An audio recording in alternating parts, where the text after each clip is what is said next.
Ես ողջունում եմ մեր բոլոր ռադիոլսողներին եւ ռադիոդիտողներին։ Դուք դիտում եւ լսում եք Գործարար ալիքը, տաղավարում այսօր Մոնիկա Մամյանի փոխարեն աշխատում է Լիաննա Խաչատրյանը, Թարմ ուղեղով հաղորդաշարն է եթերում եւ մեր հյուրն է պատիվ ունեմ խմբակցության ղեկավար Հայկ Մամիջանյանը, Բարդես Պարոն Մամիջանյան, Միջազգային Հանրապետական ինստիտուտի հարցումներն են հրապարակվել, տարբեր թվեր են այնտեղ նշվում, բայց հիմնական, այսպես ասենք, արդյունքը, որ այսպես անզեն աչքով նայես, հետևյալն է, որ իշխող կուսակցությունը ունի ամենաշատ աջակցությունը, բավարար է դա անցնելու համար, թե չէ, այլ հարց է, հա, բայց այդուհանդերձ, եւ կա ուժեղ Հայաստան ուժը, այսպես ասենք, որը կարծես թե հավաքել է ամբողջ ընդդիմության ձայները, հա? Ինչպես եք դուք տեսնում հարցումների արդյունքները, ինչպես եք դուք մեկնաբանում։ Այս հարցին պատասխանելիս ես մի քանի բան պարտավոր եմ ասել, առաջինը, որ Հանրապետական կուսակցության որոշումը 26 թվականի հերթական խորհրդարանական ընտրությունների մասնակցելու հետ կապված դեռևս չկա։ Ուստի մենք այս ամենին այս պայդրությամբ երևի անկողմնակալ իհարկե չենք, բայց բնականաբար ավելի շատ իմ գնահատականները վերլուծական դաշտից են, քան այն քաղաքական միավորի, որը արդեն հայտարարել է կամ չի հայտարարել իր մասնակցության մասին։ Սա առաջին կետը։ Երկրորդ, ու այստեղ նաև թաքնված է իմ պատասխանների գուցե ձեզ թվա, որ զարմանալի վերաբերմունքը։ Մեզ որպես հանրապետական այսքան էլ էական չեն առանձին ռեյտինգները, որովհետև լուրջ էլի, ես ինչով պիտի հպարտանամ, որ օրորի փոքրացող Հայաստանում, երբ որ Հայաստանը Աստված մեռած թե դառնա կենտրոն վարչական շրջանի չափ, ես այդտեղ ամենաշատ ռեյտինգ ունեցող տղան եմ, դա այտենց առանձնապես ուրախանալու բան չի, ոչ էլ դա ձգտելու բանը։ Ուստի հանրապետականը այս հարցումները վերլուծում է հավաքական ընդդիմություն եւ Փաշինյան կամ վերաձևակերպ ենք իշխանափոխություն համատեքստում։ Հիմա երբ որ նայում ես այս տեսանկյունից, այստեղ առկա է երկու շատ կարևոր կետ։ Կետ համար առաջին, եթե այնտեղ հրապարակված թվերը, ես չեմ մտնելու այդ դաշտ, թե ինչի են ԿՊԱ-ականները դա ամբողջ օրը տարածում եւ այլն, մարդիկ են, որոնք սոցհարցումներ կարդալ չգիտեն ուղղակի, ես դա մեկնաբանելու կարիք չունեմ։ Եթե այդ այնտեղ ներկայացված վարկանիշային թվերը փոխես էլեկտորալ վարկանիշի, այսինքն կոպիտ ասած, ով ինչքան տոկոս հավաքել է ընտրություններին դա անբավությամբ վարկանիշի, ապա ըստ այդ հարցումների հրապարակված թվերի Փաշինյանը 50-ից ավել չի հավաքում, այսինքն 50-ից պակաս է իր հավաքած ձենը։ Սա առաջին արձանագրում։ Թեպետ 3 ամիս առաջ ընտրություններից իրականացված հարցում, երբ դեռ ոչ բոլոր հիմնական դերակատարներն են հայտարարել իրենց մասնակցության մասին, ցուցակների մասին առհասարակ խոսք չկա, նույնիսկ կան ուժեր դեռևս, որ իրենց վարչապետի տեխնացուն հայտնի չի, հա, այս ամենը պետք է հաշվի առնենք, հա, որ սա այտենց վերջին ճշմարտությունը չի։ Եվ երկրորդ փաստը։ Այդ հարցման մեջ ակնհայտ երևում է, որ մեր քաղաքացիները վստահում են Հայ առաքելական Սուրբ եկեղեցուն որպես ինստիտուտ, եւ ոչ միայն այս, այլ նաեւ մի շարք հարցումներով այդ վստահությունը աճում է։ Եվ երկրորդ, մեր քաղաքացիների ավելի մեծ հատված թերահավատ է մոտենում թրիփ ծրագրին կամ գաղափարին, քան դրական մոտեցողների թիվը։ Ուստի, առաջին արձանագրումը հանրապետականի համար այս ընտրությունները բացառապես իշխանափոխության մասին են, առհասարակ ցանկացած գործընթաց հանրապետականի համար իշխանափոխության մասին է, դա մեր հայտարարած գերական նպատակն է, ու մենք ինչ անում ենք դրա ուղղությամբ ենք անում, ուստի վատ չի, իհարկե շատ ավելի ցանկալի կլիներ, շատ ավելի այլ թվեր լինեին, բայց այդ մակարդակով վատ չի։ Եվ երկրորդ, մենք ընդդիմադիրներս անկախ նրանից մասնակցում ենք, չենք մասնակցում ընտրություններին, ունենք մի կարևոր գործ։ Մեր քաղաքացիներին, որոնք ինչպես սոցհարցում երևում է արդեն, թերահավատ են թրիփի նկատմամբ, բացատրենք, որ որպեսզի թրիփը վերաբանակցվի, թրիփի պայմանները բարելավվեն, թրիփի անվտանգային երաշխիքները բարելավվեն եւ շոշափելի դառնան, մեզ անհրաժեշտ է Փաշինյանին հեռացնել, որովհետեւ Փաշինյանը ստորագրել է այն տեսքով, որով հիմա կա։ Այդ առաջի պնդում։ Երկրորդ, մենք պետք է մեր քաղաքացիներին բացատրենք, որ եթե դու Հայ առաքելական Սուրբ եկեղեցու կողքին ես, դու չես կարող նորմալ վերաբերվել այն քաղաքական գործին կամ այն ուժին, որը թիրախավորում եւ պայքարում է այդ առաքելական Սուրբ եկեղեցու դեմ։ Ուստի այս անցումը մենք այս ընթացքում նորից եմ ասում, անկախ նրանից ընտրություններին մասնակցում ենք թե չենք մասնակցում, պետք է մեր քաղաքացիներին բացատրենք։ Այս երկու հետևությունն է, որը ես անում եմ այդ հարցումների կոնկրետ այդ հարցումից։ Այսինքն մեկ Փաշինյանի էլեկտորալ ռեյտինգը եւ երկրորդ այն, որ մեր քաղաքացիների զգալի հատվածը այդքան էլ երջանիկ չի տրիպ գաղափարի հետ, տրիպ ծրագրի հետ, կամ ունի վերապահումներ եւ երկրորդ, որ վստահում է հայ առաքելական սուրբ եկեղեցու։ Մի փոքրիկ ճշտում, ձեզ համար փաստորեն կապ չունի, թե ով կիրականացնի իշխանափոխություն, կարևոր ով ինչ ուժեր ուզում է լինեն։ Չէ, կարևորը իշխանափոխություն լինի։ Իհարկե ոչ, այդտեղ պետք է լինի որոշակի ճշգրտում։ Մի անգամ մեր իմ կողմից շատ հարգված եւ սիրված քաղաքացիները առաջնորդվել են այն պրինցիպով, որ ով ուզում է լինի միայն թե ոչ ներկաները։ Դա 18 թվականն էր։ Արդյունքը տեսնում ենք բոլորս։ Ընդ որում այդտեղ հանդիմանանք չկար այդ նախադասության մեջ, ընդհանրապես փաստի արձանագրում էր։ Չէ, դա իհարկե այդպես չի, բայց իրական ընդդիմադիր ուժերը, ովքեր ապացուցել են իրենց մոտեցումները, ովքեր ապացուցել են, որ այս կամ այն գործարքի չեն գնա, մեր համար ընդունելի են եւ հանրապետական դեռևս ամիսներ առաջ, որովհետեւ անդադար քննարկվում է հանրապետականի մասնակցությունը, դեռևս ամիսներ առաջ հայտարարել ենք մեր վերաբերմունքը այն քաղաքական միավորներին, այն իրական ընդդիմադիրներին, ովքեր արդեն իսկ հայտարարել են ընտրությունների մասին, իրենց մասնակցության մասին, մենք իրենց հաջողություն ենք մաղթում, բայց անցյալ շաբաթ հանրապետականների գործադիր մարմինը մի հայտարարություն է տարածել,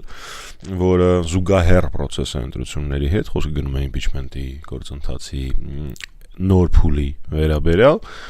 որի շուրջ ակնկալում ենք, որ մեր գործընկերները կվերաբերվեն այնպես, ինչպես մենք ենք վերաբերվում իրենց նախաձեռնություններին։ Պարոն Մամեջանյան, խոսեցիք հավաքական, տերմինը վատնա, բայց հասկանալի է։ Հավաքական ընդդիմության մասին, եւ նաեւ նշեցիք, որ դեռևս հանրապետական կուսակցությունը չի էլ հրապարակել, որոշում։ Չի էլ որոշում, որ հրապարակի կամ չորոշ։ Հանրապետական կուսակցությունը միակ չի, ով չունի այս որոշումը։ Չեք կարծում, որ առհասարակ նման քաղաքականությունը սխալ է եւ հետ է գցում հաշվի առնելով ձեր ընտրած ճանապարհը, որովհետեւ ձեր մրցակիցները որոշումն ունեն եւ արդեն 1 տարի առաջ սկսել են քարոզչական, այսպես ասենք, իրենց գործունեությունը ծավալել են եւ դուք հիմա 3 ամիս է մնացել ընտրություններին, բայց ոչ միայն դուք, այլ նաեւ ձեր այլ ընդդիմադիր գոլեգաներ մինչեւ հիմա չեք կարողանում կողմնորոշվել մասնակցելու եք թե չեք։ Եկեք այս տարբերությունը դնենք երկու հարթության մեջ, հա։ Մեկ ենթադրում եմ, որ դեր հարցը վերաբերում էր իշխանություններին։ Իշխանական քարոզչամեքենան մի փոքր այլ է։ Իշխանությունը չի դադարել քարոզչություն անել։ Այսինքն ցանկացած գործողություն արվում է վերարտադրման համար։ Օգոստոսի 8-ի նախաստորագրում։ Ընդ որում հասկանալի է, չէ՞, Փաշինյանը գնաց ամեն ինչի, որպեսզի այդ նախաստորագրումը լինի։ Պայմաններից մեկը կատարեց, որ ինքը հրապարակային ազգային ժողովում հայտարարել էր, որ չի ստորագրելու մինչև չի լուծարելու Մինսկի խումբը մինչև չստորագրվի այսպես կոչված խաղաղության պայմանագիրը, բայց միայն նրա համար, որպեսզի որևէ ստորագրված փաստաթուղթ լինի ընտրություններից 1 տարի շուտ, ինքը գնաց նախաստորագրման, դիմեց Մինսկի խումբի լուծման համար եւ այլն։ Այսինքն ցանկացած գործողությունն է իրանց կողմից ներկայացվում որպես քարոզչական։ Ինչ վերաբերում է երկրորդ տարբերությանը հանրապետականի պարագայում, որը առաջանում է, դա մեր որոշ գործընկերներ գրասենյակներ են բացում, մարզեր են գնում եւ այլն, հանրապետականը այդ բոլոր գրասենյակները ունի, ուստի մենք նոր գրասենյակներ բացելու կարիք չունենք, մենք գնենք գրասենյակներ ամենամեծ բոլոր բնակավայրերում, մարզային այցերը մեր մոտ ռուտին բնույթ են գրում, այսինքն անդադար են տեղի ունենում։ Ուստի տարբերությունը հետևյալն է, եթե վերցնում եք իշխանական քարոզչամեքենան, ապա մենք երբեք այդպես ինչ ենք դառնալու, երևի դա էլ մեր խնդիրն է։ Կներեք կարճ շեղման համար, բայց հիշում եք 2 տարի առաջ ես ազգային ժողովից հայտարարեցի, որ 2013-ից 15 թվականներին Հայաստանի Հանրապետության զինված ուժերը մեր սահմանները Արարատից մինչև Մեղրի բարելավել են 400-ից 500 քառակուսի կիլոմետրով ու ես շատ փոքր թիվ եմ ասել, որ ոնց ուզում է հաշվեն ճիշտ դուրս կամ էլի, այնտեղ իրականությունը շատ ավելի ոգեշնչող է։ Դա եղել է 15 թվականին, 13-ից 15 Լավ, դուք պատկերացնում եք ինչքան մեզ քարոզչական օգուտ կտար ժամանակ դրա մասին խոսելը։ Լավ 15-ին չենք ասել, 16-ից հետո, քարորիա պատերազմից հետո, երբ որ այդքան քննարկվում էր այդ 400 քառակուսի կիլոմետրը, որը 800 քառակուսի կիլոմետր, որը պարզվեց այդքան չի եւ այլն։ Պատկերացնում եք մեզ ինչքան պետք էր այն ժամանակ դրա մասին խոսել։ Բայց մենք գիտակցում ենք, որ դա անվտանգային ռիսկեր է առաջացնելու, ստիպելու է Ադրբեջանին իրականացնել ագրեսիաներ, որոնք եղավ իշխանափոխություն եւ անվտանգային ռիսկերը ավելացան, փաստորեն դուք սխալ եք։ Դե այդ մշտական նախագահի մշտական պատասխանը, որ իմանայի որտեղ եմ ընկնելու, տակը փափուկ բարձ կդնեի։ Այդ վերանայելու ժամանակն է։ Դժվար երբևէ մեր մոտ ստացվի վերանայել, որովհետեւ պետական առաջնահերթությունները վտանգի տակ դնես քաղաքական դիվիդենդի համար դա մի քիչ շատ թեթև սրիկայական մոտեցումը դա մեր մասին չի։ Պետական առաջնահերթությունների մասին, հա, հիմա արդեն որպես ազգային ժողովուրդ պատգամավոր եմ հարցնում, հաշվի առնելով տարածաշրջանում իրավիճակը, որը շատ պայթունավտանգ է, շատ տարբեր կարծիքներ հնչեցին։ Մի կողմից մեղադրվում էր իշխանությունը, թե ինչու օրինակ որոշակի հստակ կարծիք կամ չարտահայտվեց Իրանում տեղի ունեցող կոնֆլիկտի վերաբերյալ եւ կար հակադիր կարծիք, որ նման իրավիճակում Հայաստանի նման երկիրը, անվտանգային խնդիրներ ունեցող երկիրը ավելի լավ է լռի։ Դուք որպես ազգային ժողովուրդ պատգամավոր ունեք դիրքորոշ։ Դուք շատ երկու էքստրեմումները, շատ երկու ծայրահեղությունները դրեցիք։ Ինչպես եւ միշտ պատասխանեմ ոսկե միջինումը։ Բայց հիմա ես բացատրեմ, թե ինչ են իշխանությունները սխալ են այս հարցով։ Ես չեմ պատրաստվում մեկնաբանել իշխանությունների անվտանգության խորհրդի նիստ գումարելու գործողությունը։ Ինչ որ ինձ ասում են մեկնաբանեք իշխանությունների արձագանքը, ես բանը քարտուղարի հեռախոսով զանգել նիստ հավաքելը, չեմ կարող ասել լավ ստացվեց թե վատ։ Որտեվ բովանդակային որևէ բան հրապարակված ամեն դեպս չկա։ Բովանդակային միակ բանը, որ ինքը ասում է, ես 1.5 տարի առաջ ստեղծել էի հանձնաժողով էսրվա իրադարձությունների հետ կապված։ Դե ոնց ես դա լուրջ մեկնաբանեմ, ասում եմ նույնիսկ 12 օրյա պատերազմից առաջ էի ես դա ստեղծել, դե ինչ ես մեկնաբանեմ էլի, ինքը 1.5 տարի առաջ գիտեր ինչ է տեղի ունենում այդ մարազմը։ Այստեղ նկատելի է ուրիշ բան։ Նկատելի է թե այն միստր ինքնիշխան ու կես տղան Նիկոլ Փաշինյանը ուր է այդ թվացյալ ինքնիշխանությունը։ Դուք նկատում եք, որ միակ բանը, որ ինքը կարող է որոշի, դա այդ օրը ավտոբուսի մեջ կարկանդակ ուտեն, եգիպտացորեն, թե սուջուխ, որովհետև ցավակցել հարևան եւ բարեկամ պետությանը, թե չցավակցել։ Հիմա արդեն շնորհավորել հարևան պետությանը, թե չշնորհավորել նոր կրոնական առաջնորդի ընտրության կապակցությամբ։ Ես ենթադրում եմ, երբ որ եթերը գնա կարող է այդ ժամանակ արդեն շնորհավորանք լինի, բայց մենք հիմա զայնագրվում ենք, որ շնորհավորանքը չկա։ Իսկ Իրանի հետ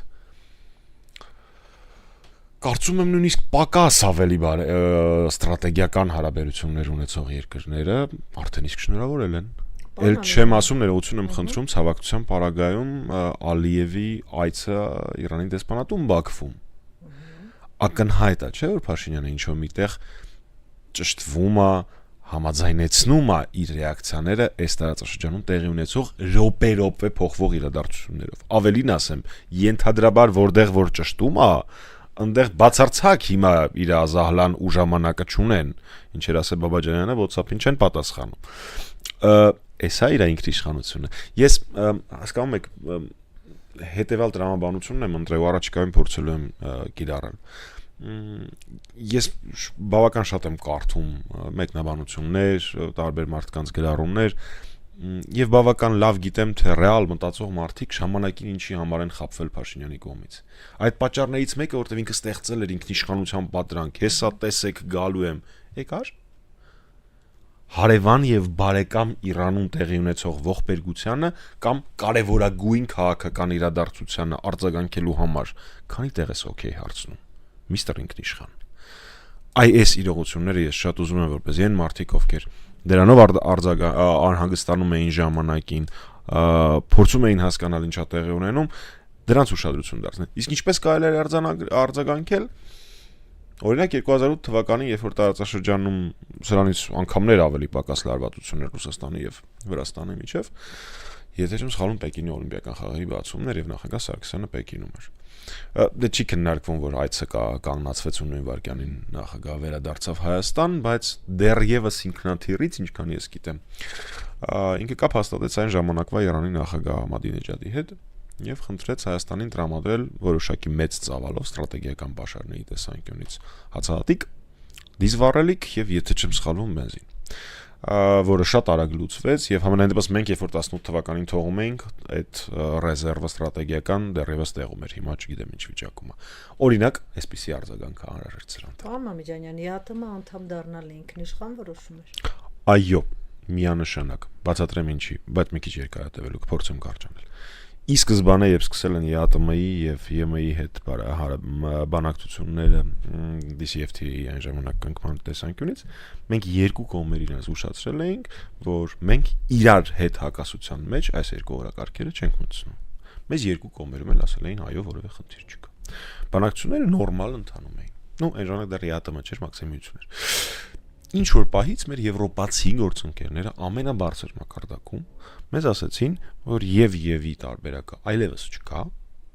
եւ մենք պետք է ընտրենք կամ-կամի միջև։ Հայաստանի Հանրապետության պաշտոնական պատասխանը եղավ շատ լավ, եկեք գոնե միայն քաղաքական բաղադրիչը ստորագրենք։ Այսինքն տնտեսական բաղադրիչը դրանք մի կողմ քաղաքական է ստորագրենք, որտեղ այնտեղ լիքը կարևոր բան կա, արդարադատության ռեֆորմ եւ այլն, լիքը շատ կարևոր բաներ կան այնտեղ։ Վիզա ֆրին, ու այսպես շարունակ։ Մեզ ասացին, որ դա հնարավոր չի։ Դրանից եթե չեմ սխալվում մի ամիս հետո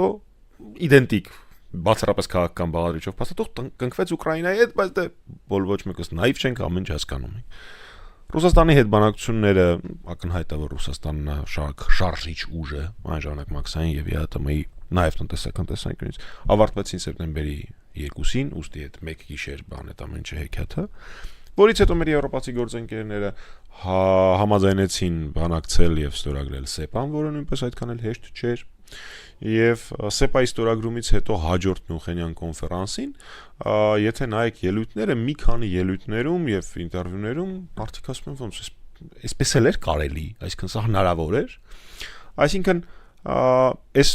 նախապատմության տրամաբանությամբ, հիմա իրականության տրամաբանության մեջ դուք պատկերացնում եք Հայաստանի տնտեսությունը ինչ կլիներ, եթե մենք չունենանք ԵԱՏՄ։ Ավելին ասեմ ձեզ, մի հատ էլ շատ հետաքրքիր տվյալ ասեմ։ Դեռևս այն տարիներին կարող թիվը մի փոքր սխալ ասեմ 13-14 երևի տվյալն եմ հիմա ասում։ Եվրոպացի գործընկերների իրենց փողով, իրենց փորձագետների կողմից արած վերլուծությունները, որոնք իրենք իսկ ներկայացրել են հայկական կողմին, ցույց են տվել հետևյալը, որ ԵՄ-ի հետ DCFTA-ի, այսինքն տնտեսական բաղադրիչով պայմանագրի կնքումը Հայաստանի Հանրապետության հնայի վրա միջնաժամկետով ազդելու է 1.1.5%, իսկ երկարաժամկետով 3%-ով, որպեսզի դուք եւ մեր ռադիոլսողները պատկերացնեն, գազի գնի տատանումը սահմանի վրա 5-ից $10 բերելու էր նույն արդյունքի, իհարկե բացասական տեսանկյունից։ Ուստի սա է եղել այդ որոշման տակ եղած տրամաբանությունը, կարծում եմ ինքնիշխանության եւ տրամաբանության համադրումը, ով ինչ ուզում է ասի, ամենակարևորը մեր բոլոր եվրոպացի գործընկերները առաջին օրվանից տեղեկացված են եղել մեր մոտեցումների մասին եւ դրա շատ པարզ երկու բացատրություն կա։ Մեկ, լավ, իմ ասածները ես չեմ տարապում այդ բարթույթով, որ եվրոպացիները միջև հիմա լսում են եւ այլն, բայց նախագահ Սարգսյանը սրա մասին մի քանի անգամ ասել է եւ եթե սրա հետ կապված որևէ կետ ունենային ճշգրտման կամ ռուսական կողմի կամ եվրոպական կողմի ներկայացուցիչները միլիոն անգամ կասեին, մեկ, երկրորդ, սրա ապացույցը այն է, որ ՍԵՊԱ-ն կնքվել է Լեռնային Ղարաբաղի կարգավորման սկզբունքներով, վիզա ֆրիով եւ այլնով եւ այլն բոլոր ռեֆորմներով, որ իրենք 50%-ով են իրականացրել, այս տարի վերջի տարին է 50%-ի են հələ դեռ հասել։ Մեր հետ ուղղակի չէին խոսի, եթե մենք U-turn այսպես կոչված արածել լինեինք կամ որևէ պայմանավորվածություն խախտած լինեինք, պես կասեին, չէ, մենք ձեր հետ չենք բանակցում։ Շատ լավ, վերադառնանք ընդդիմության հանրություններին։ Ժամանակ այդքան էլ երկար չէ, այդուհանդերձ ուզում եմ հարցնել պարոն Մամեջանյան, ինչու եք հապաղում, հա, եւ ինչու եք impeachment-ի հարցը շարունակաբար բարդացնում։ Բացատրեմ։ Արդյոք կարող եմ ես սրանից հետևություն անել, որ դուք այնքան էլ չեք հավատում իշխանափոխությանը ընտրության միջոցով եւ դրա համար փորձում եք ինչ-որ այլընտրանքային ճանապարհներ փնտրել։ Էլի ներողություն եմ խնդրում երկար լինելու պատասխանը։ Թե Ինչպես եմ ես որպես անձ կամ մենք որպես քաղաքական ուժ վերաբերում այս ընտրական process-ին, կարելի է տեսնել մեր հայտարարությունները։ Ընտրությունները արդեն իսկ կեղծվում են։ Ընտրությունները կեղծվում են նրանով, որ հիմնական դերակատարներից մեկը խիստ սահմանափակված է իր հնարավորությունների մեջ, ել չեմ ասում, որ ազատությունից է զրկված, խոսում եմ Սամվել Կարապետյանի մասին, բայց ոչ միայն իր Գալստյան Խաչիկը հայերեն կուսակցության անազատության մեջ է, ընդ որում սիրելի գործընկերներ տնային կալանքը նույնպես անազատություն է, էլի որ քաղաքաբանտարկյալին խցից ուղարկում են տուն, ինքը չի դադարում քաղաքաբանտարկյալ լինել։ Մեր կուսակցությունից Մովսեսը Քարտաշյան եւ մի շարք այլ կուսակցականներ շատ մեծ 50-ից ավել մարդ անազատության մեջ է։ Հիմա ինչ որ մեկ ինձ պետք է ասի, որ դա կեղծիք չի ընտրության, իհարկե կեղծիք որ դա մարդիկ առանցքային մարդիկ են։ Այս առաջին կետը։ Երկրորդ, անդադար իշխանությունները խոսում են արտաքին ազդեցության մասին ընտրությունների, Եվրոպայից փող են վերում դրա վրա եւ այլն եւ այլն։ Այսօր էլ ձեր գործընկեր կներեք իրենց ձեզ գործընկեր անվանելու համար լրատվականներից մեկը տարածել էր, որ հակահետախուզության ծառայությունը հայտնաբերել է, որ այլ երկրներում հատուկ ծառայությունները ստիպում են հայերին ներգրավել մի խոսքով։ Բայց այդ ամեն ինչին հետ զուգահեռ Ամերիկայի փոխնախագահ բան Վենսը գալիս է Հայաստան եւ ուղիղ կոչանում քվեարկել Փաշինյանին, այսպեսի բան Հայաստանի պատմության մեջ չի եղել։ Երբեք։ Շատ ու շատ իրադարձություններ հարմարեցվում են այնպես, որպեսզի դրանք օգտագործելի լինեն ներքաղաքական տեսանկյունից։ Ու ես չեմ ասում։ Մի շաբաթ առաջ BBC-ում հոդված է լույս տեսել, որտեղ նշվում է, որ Հայաստանի վրա արտաքին քաղաքական ազդեցությունների տեսանկյունից ընտրությունների վրա շատ խոսվում է ռուսական ազդեցության մասին, ընդ որում խնդրում եմ հաշվի առնել, ես որևէ երկրի մասնակցությանը կամ ազդեցությանը դեմ եմ եւ դա անթույլատրելի է, կապ չունի դա որ երկիրն է։ Բայց այդ հոդվածում BBC-ի հոդվածը ես չեմ ասում։ Ասում էր որ Ռուսաստանի ազդեցության մասին շատ է խոսվում, բայց ապացույցներ դեռ չկան։ Իսկ եվրոպական եւ ամերիկյան ազդեցության վերաբերյալ այս փոխնախագահ Վենսի հայտարարությունը եւ այլն։ Եվ միևնույն ժամանակ, երբ որ Նիկոլ Փաշինյանը կամ Ալեն Սիմոնյանը գրում են Ռուսաստան, այնտեղ իրենց ուղիղ հարց են տալիս, իրենք ասում են ոչ։ Նիկոլ Փաշինյանին հմեկի եթերում ուղիղ հարց են տալի Ռուսաստանը ազդում է, ասում է ոչ։ Այս առաջին կետը, հա, ընտրությունների հետ կապված, կեղծելու հետ կապված։ Երկրորդ, խնդիրը այստեղ հանրապետականի հարցին մոտենալու մեջ է։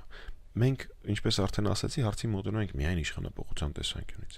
Եթե մեր քննարկումները սկսեին նրանից, իսկ ոնց անենք, որ ոչ թե 10, այլ 14 մանդատ ունենանք, կամ ինչ-որ մեկն էլ ասեր, չէ, սպասի, սենց որ անենք 10 էլ չենք ունենա, 7 ենք ունենալու, մենք սկսեինք բանավիճել, թե որ ճանապարհն է լավը։ Դա կլիներ լրիվ ուրիշ պատմություն, բայց մենք բացառապես դիտարկում ենք բոլոր process-ները իշխանապողության հասնելու տեսանկյունից։ Դե եթե մեծամասնություն գրավեք, հիմա հասնում ենք դրան։ Իշխանապողություն։ Մինչև ընտրությունները մենք ունենք պատուհան, որի ընթացքում իմպիչմենտը կիրառելը ոչ օրենքով է արգելված, ոչ էլ քաղաքական տեսանկյունից է խնդրահարույց։ Ավելին ասեմ, իմպիչմենտի գործընթացը ինքնին ոչ իրավական տեսանկյունից, ոչ քաղաքական տեսանկյունից ընտրությունների հետ չի հակադրվում։ Իմպիչմենտը լինի, չլինի, ընտրությունները տեղի են ունենալու։ Հիմա ինչ ենք մենք ասում։ Մենք ասում ենք եղբայր, եկեք փորձենք իմպիչմենտ անել։ Բոլորով կպնենք միասին, ինչպես խոստացել ենք մեր քաղաքացիներին, ասել ենք, որ իրան օր առաջ պետք է հեռացնել, թե օր առաջ ոնց 3 ամիս սպասենք։ Գեներացնենք փողոց, իսկ իմպիչմենտը եւ փողոցը դա նույն բանն է Հայաստանի պարագայում, հասնենք իշխանապողության նորմալացություններ կազմակերպի։ Ներողություն եմ խնդրում, երկրորդ տարբերակ, որը շատ-շատերը ասում են, բա որ չստացվի, նախ այդ սկսելուց առաջ բա որ չստացվիով մոտենալը իմ համար անընդունելի է, բայց մի կողմ դնենք դա։ Նույնիսկ եթե Աստված չանի չստացվի, մենք կունենանք ակտիվ փողոց, մարդիկ, որոնք փողոցում արտահայտում են իրենց իրավունքների պաշտպանությունը, ու Փաշինյանին ասում են մտքովդ չանցնի դու ընտրությունները կեղծես, մտքովդ չանցնի քաղաքաբանտարկյալների թիվը ավելացնես։ Հիմա որ պարագայում է ավելի հավանական իշխանապողության հասնել։ Ինձ թվում է պատասխանը ակնհայտ է եւ դա է հանրապետականի առաջարկը, ուստի չէ, դրանից որևէ հետևություն անել չի կարելի, դրանից միակ հետևությունը որ կարելի անել, որ մենք ուզում ենք իշխանապողություն։ Պարոն Մամեջանյան, ես վատ լրագրող եմ։ Դրա համար պետք է այնուամենայնիվ այս հարցը տամ։ Ինձ մոտ տպավորություն է, որ ձեր ուժը շատ նախընտրում է գեներացնել ակտիվ փողոց, որովհետև ձեր իսկ ուժի առաջ քաշած սահմանադրությունը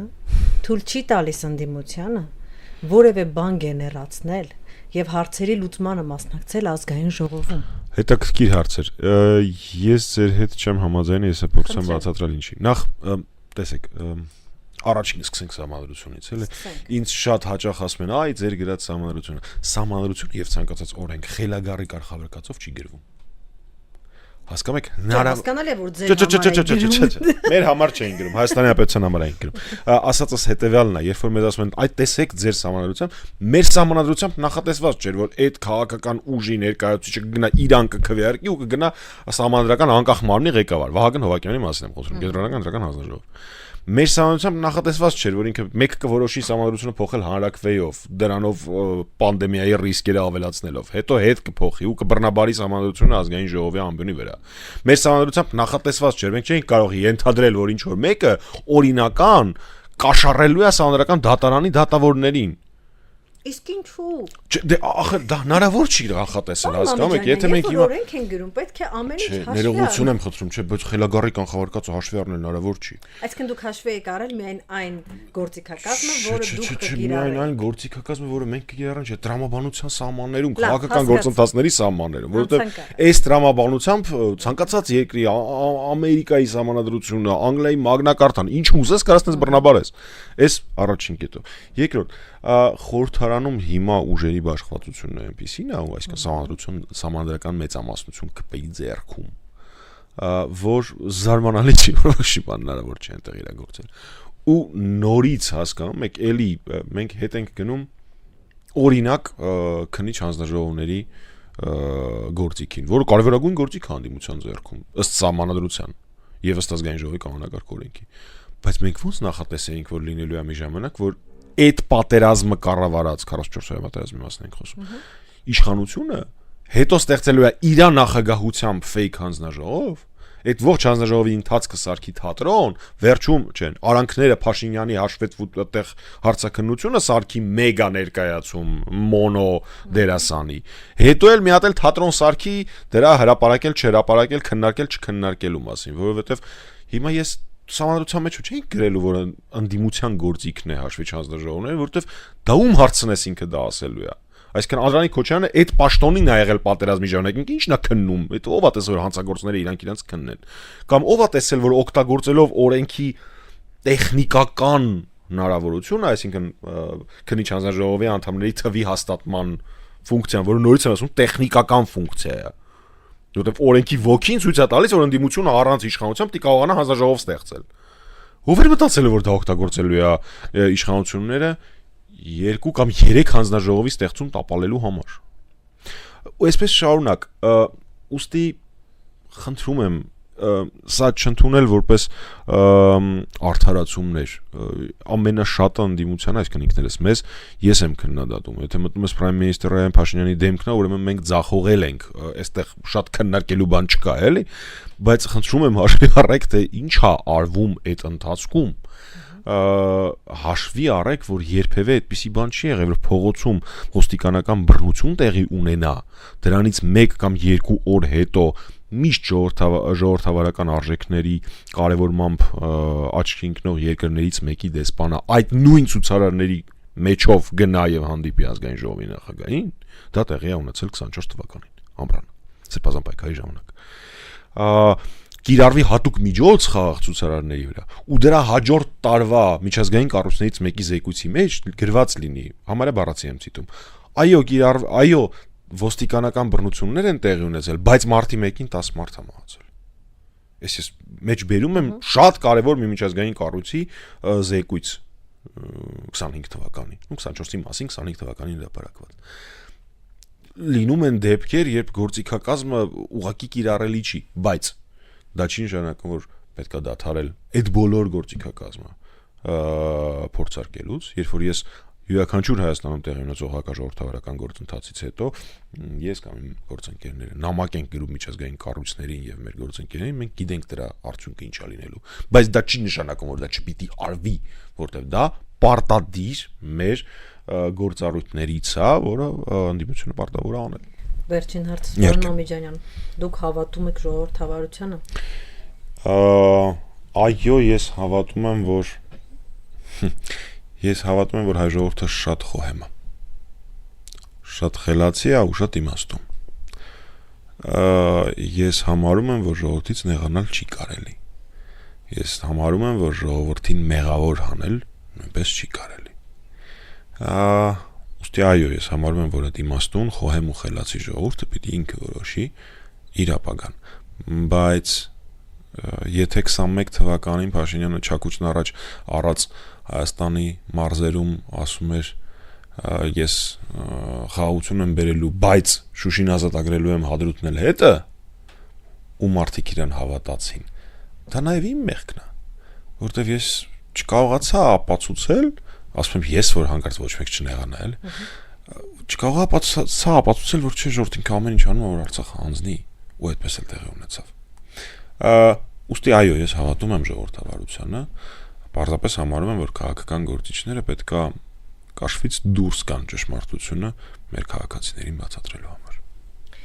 Շատ լավ, շատ շնորհակալություն։ Ես մեր բոլոր ռադիոլսողներին եւ ռադիոդիտողներին հիշեցնեմ, որ դուք դիտում եւ լսում եք Գործարար ալիքը։ Այսօր մեր հյուրներ պատիվ ունեմ խմբակցության ղեկավար Հայկ Մաբիջանյանը, տաղավարում աշխատեց Լիաննա Խաչատրյանը, շնորհակալություն։ Ես շնորհակալ